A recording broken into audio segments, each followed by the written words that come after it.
So I thought today we're going to make geodes. I've got myself the two coaster geodes type 1 and type 2 from the Just For You online website, and then the two larger boards type 1 and type 2. They do come with their centres, so you can just pop those out, keep them because you'll be able to use them for something else, I'm sure, in your mixed media project. So I'm just going to pop my centres out. Those are the larger ones, and the smaller coaster ones like so. Okay, so next what I want to do is kind of figure out an arrangement. Now I know that I want these on my wall in my studio, but I want them all together. So I'm going to just kind of arrange them on my work mat, and I'm working on wax paper because any drips that I get, I can peel them off and use them for another project. So I'm just going to kind of play around with the composition and maybe how I might like to hang them on the wall, like that. It'll keep changing. Then I'm just going to take myself 4 cups, and I'm going to stand them so that the holes are going to, and the pots are going to catch the drips, if that makes any sense. Probably not.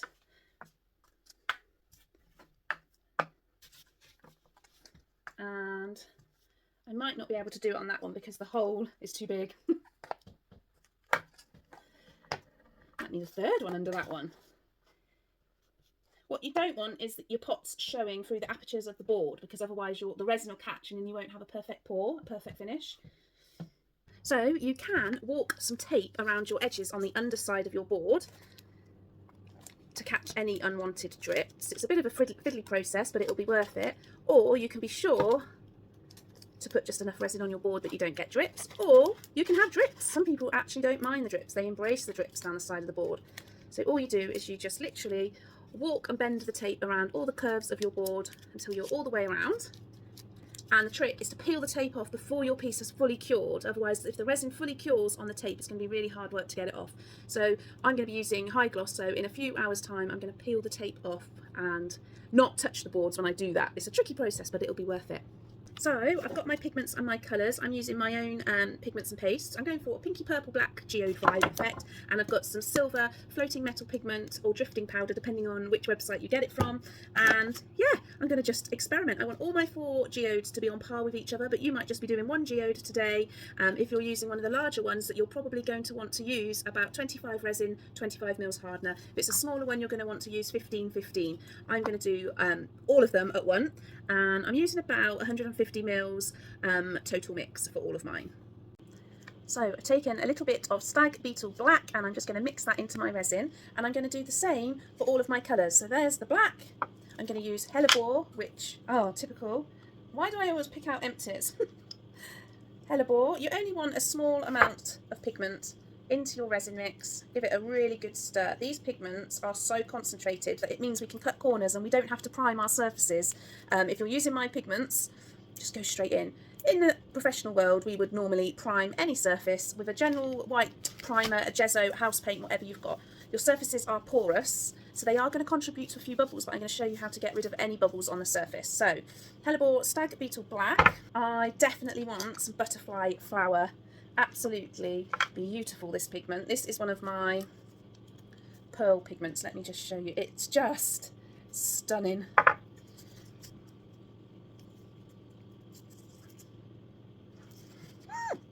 Love it. Let's put them up there so you can see them. Don't fall. And then I've got some mica powders and sparkle. So I've got my very special, very lovely interference gold powder, which we call secret gold. Oops. A pea-sized amount into my pigment, into my resin, sorry. And that is going to look lush. Ah! Come back on my black. This is Sundown. Honestly, she's a pink to green chameleon shifting powder, and it is a beauty. You can just about see the shift in the pot there. Give them all a good mix. Now what I want to do first of all, I've got 6 colours here. It's not all of my resin, I've still got more resin. I'm just going to put those to the side. I like to split my resin up so there's less in a pot, which means I give myself the best working time basically. If there's lots of resin in a pot, it's going to cook and cure quicker, giving you a lesser working time. We need to cover our boards first, and then I'm going to do kind of a little geode ringed kind of dirty pour. So I'm going to get most of my boards covered with some gorgeous dark black pigments. I'm going to get my Stag Beetle again. get a new lollipop stick. Keep your used sticks to one side because you can wipe them down with a wet wipe and use them again. I'm going in for a generous helping of black. I've got about that much resin in my pot. Give it a good mix. Slowly. I always whisk and then I'm putting loads of bubbles in my resin. It doesn't matter though. People get so hung up on the bubbles. Don't worry about bubbles. You get it in all types of artwork resin because it's a thicker resin and cures quickly. It's inevitable. We pour so shallow that we can pop those bubbles with heat at the end. Do not be one of these people to get hung up on your bubbles. Okay. So I'm going to do some... I'm just going to go for it. Ah. And I shall turn the camera around in a minute. Da-da-da. If you don't sing when you're pouring resin, you're not enjoying it. Ah. And if you don't wear your pigments when you're doing it, are you even a resin artist? So I'm just going all out. I'm one of these people that just chucks it on and enjoys the process. Don't beat yourself up, you're learning, you're having a quick power session art class, we're going to enjoy it. So what I'm going to definitely do is sort of cover most of my board. You might find that you can't get all your board covered. Don't worry, just spread it as best you can. There's a bit up there that's probably not going to get covered. I'm just doing a very quick wash of black across my boards. I'm going to do that to all of them and then I'm going to show you. Okay, they are all covered, looking good. Right, covered in black, absolutely love them. What I want to do now is just pour some of my secret gold mica powders around them. And I'm just going to do some around the edge. So let's do this one. Just very thin sprinklings. That's all you need. And if you struggle to do that, you can use a little paper pill pot and squeeze it as you're pouring to control the flow. And also standing up whilst you work is another good top tip. So just going to let it pour. And I'm going to be really quick, and I'm not necessarily following the curve of the board, I'm just going around the edge. I'm going to do this one, getting low now, and this one. Ta-da! And that literally was 5 to 10 mils of gold on all 4 surfaces, so not bad. You can use a heat gun or a straw for this bit. I just want to blow some of that gold around on my surfaces. It's really hot today, so I don't want to use a heat gun, but a heat gun's going to help pop any bubbles that might appear on your work. I don't really have many, so I'm okay, but I'm going to use my straw.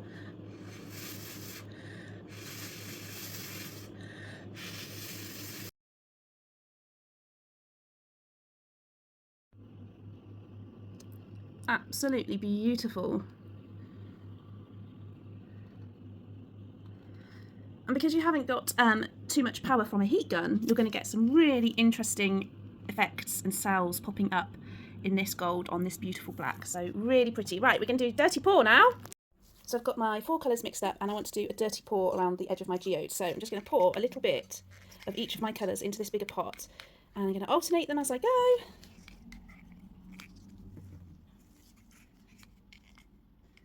I just love that colour. So pretty.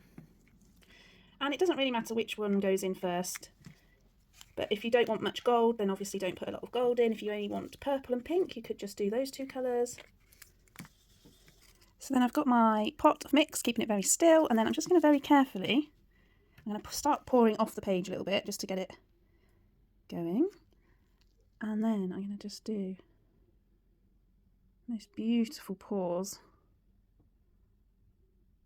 And then I'm going to get rid of some of that gold and get to the pink, about there.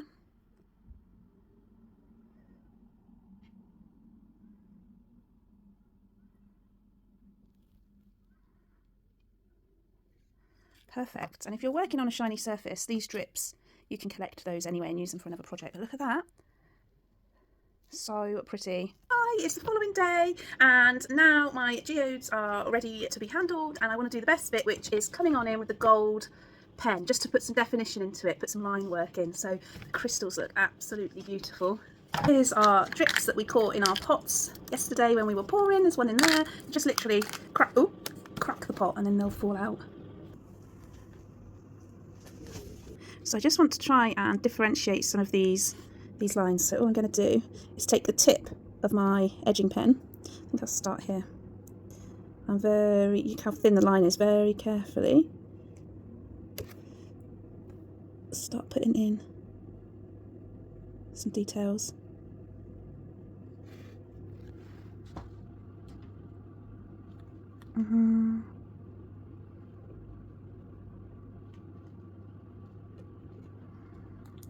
So we'll put lots of details in, lots of line work, and then also what I'm going to do is gold edge the edges, which really is the fun bit. So I luckily haven't got any drips to worry about, so I'm just going to literally paint it on.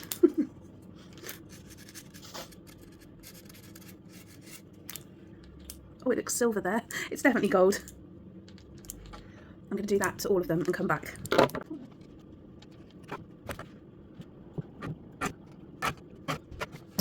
I really like flooding the crystals with these pens. Let me show you how to do that. So you just literally, it's a bit scary, push the nib down and just let it run around those crystals.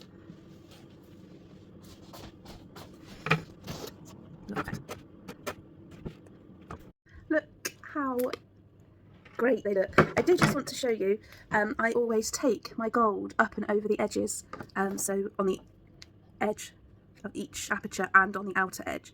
I just think it finishes off your piece really nicely if you pull it up and over. I don't see many people doing this with their artwork, so I thought I'll just share that quickly. And then I'm going to put some more sparkles on. I've got some flourish paste here. It needs a good stir, so always stir flourish paste.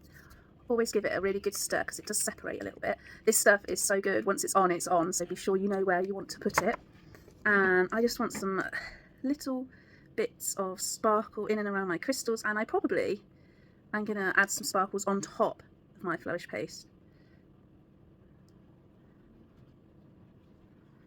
And you can go over the top when this is dry with your gold as well if you want it to be a little bit more on par with your colour scheme. I've got some Lustro flakes and I definitely want to put some of those on my texture, but not all of it, just in places. And you could use tweezers for this as well.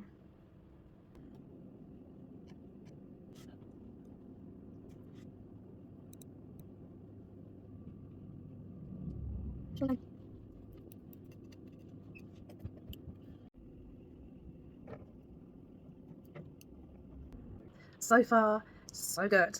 Very sparkly. I'm just taking my flourish paste and I'm kind of scraping it on the edges and then just taking gold flake Lustro confetti and layering it on.